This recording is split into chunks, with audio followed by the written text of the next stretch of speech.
जय श्री गुरुदेव, जय श्री कृष्णा। श्रीमद् भगवत गीता के 9वें अध्याय का महात्म्य। महादेव जी कहते हैं, पार्वती, अब मैं आदर पूर्वक 9वें अध्याय के महात्म्य का वर्णन करूंगा। तुम स्थिर होकर सुनो। नर्मदा के तट पर माहिष्मती नाम की नगरी है। वहाँ माधव नाम के एक ब्राह्मण रहते थे, जो वेद वेदांतों के तत्वज्ञ और समय समय पर आने वाले अतिथियों के प्रेमी थे। उन्होंने विद्या के द्वारा बहुत धन कमाकर एक महान यज्ञ का अनुष्ठान आरंभ किया। उस यज्ञ में बलि देने के लिए एक बकरा मंगाया गया। जब उस बकरे के शरीर की पूजा हो गई, तब सबको आश्चर्य में डालते हुए उस बकरे ने हंसकर उच्च स्वर में कहा, हे ब्राह्मण, इन बहुत से यज्ञों द्वारा क्या लाभ है? इनका फल तो नष्ट हो जाने वाला है तथा ये जन्म, जरा और मृत्यु के भी कारण हैं। यह सब करने पर भी मेरी जो वर्तमान दशा है, इसे देख लो। बकरे के इस अत्यंत कौतूहलजनक वचन को सुनकर यज्ञ मंडप में रहने वाले सभी लोग बहुत ही विस्मित हुए। तब वे यजमान ब्राह्मण हाथ जोड़ अपलक नेत्रों से देखते हुए बकरे को प्रणाम करके श्रद्धा और आदर के साथ पूछने लगे। ब्राह्मण बोले, आप किस जाति के थे? आपका स्वभाव और आचरण कैसा था तथा किस कर्म से आपको बकरे की योनि प्राप्त हुई? यह सब मुझे बताइए। बकरा बोला, ब्राह्मण, मैं पूर्व जन्म में ब्राह्मणों के अत्यंत निर्मल कुल में उत्पन्न हुआ था। समस्त यज्ञों का अनुष्ठान करने वाला और वेद विद्या में प्रवीण था। एक दिन मेरी स्त्री ने भगवती दुर्गा की भक्ति से विनम्र होकर अपने बालक के रोग की शांति के लिए बलि देने के निमित्त मुझसे एक बकरा मांगा।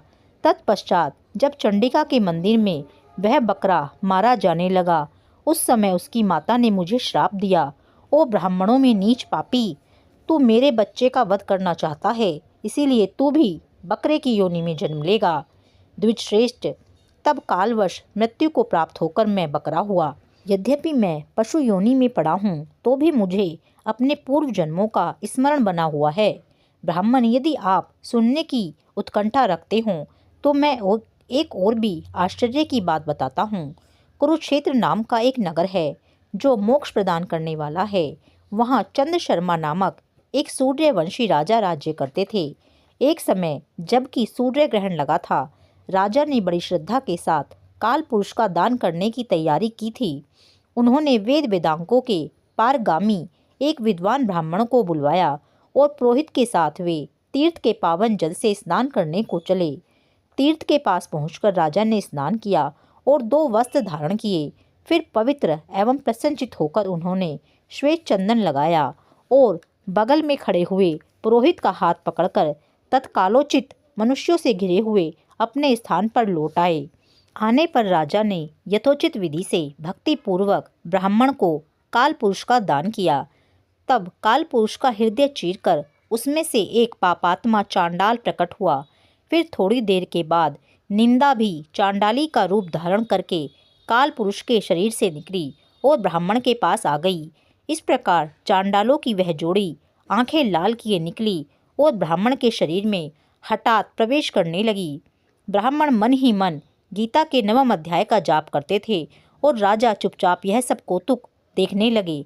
ब्राह्मण के अंतःकरण में भगवान गोविंद शयन करते थे, वे उन्हीं का ध्यान करने लगे। ब्राह्मण ने जब गीता के 9वें अध्याय का जप करते हुए अपने आश्रयभूत भगवान का ध्यान किया, उस समय गीता के अक्षरों से प्रकट हुए विष्णु दूतों द्वारा पीड़ित होकर वे दोनों चांडाल भाग चले। उनका उद्योग निष्फल हो गया। इस प्रकार इस घटना को प्रत्यक्ष देखकर राजा के नेत्र आश्चर्य से चकित हो उठे। उन्होंने ब्राह्मण से पूछा, हे विप्रवर, इस महम भयंकर आपत्ति को आपने कैसे पार किया? आप किस मंत्र का जप तथा किस देवता का स्मरण कर रहे थे? वह पुरुष तथा वह स्त्री कौन थी? वे दोनों कैसे उपस्थित हुए? फिर वे शांत कैसे हो गए? यह सब मुझे बतलाइए। ब्राह्मण ने कहा, राजन, चांडाल का रूप धारण करके भयंकर पाप ही प्रकट हुआ था तथा वह स्त्री निंदा की साक्षात मूर्ति थी। मैं इन दोनों को ऐसा ही समझता हूँ। उस समय मैं गीता के 9वें अध्याय के मंत्रों की माला जपता था। उसी का महात्म्य है कि सारा संकट दूर हो गया। महीपते, मैं नित्य ही गीता के 9वें अध्याय का जप करता हूँ। उसी के प्रभाव से यह प्रतिग्रह जनित आपत्तियों के पार हो चुका हूँ। यह सुनकर राजा ने उसी ब्राह्मण से गीता के 9वें अध्याय का अभ्यास किया और फिर वे दोनों ही परम शांति अर्थात मोक्ष को प्राप्त हो गए। यह कथा सुनकर ब्राह्मण ने बकरे को बंधन से मुक्त कर दिया और गीता के 9वें अध्याय के अभ्यास से परम गति को प्राप्त किया। गीता के 9वें अध्याय का महात्म्य पूर्ण। जय श्री राधे, जय श्री कृष्ण।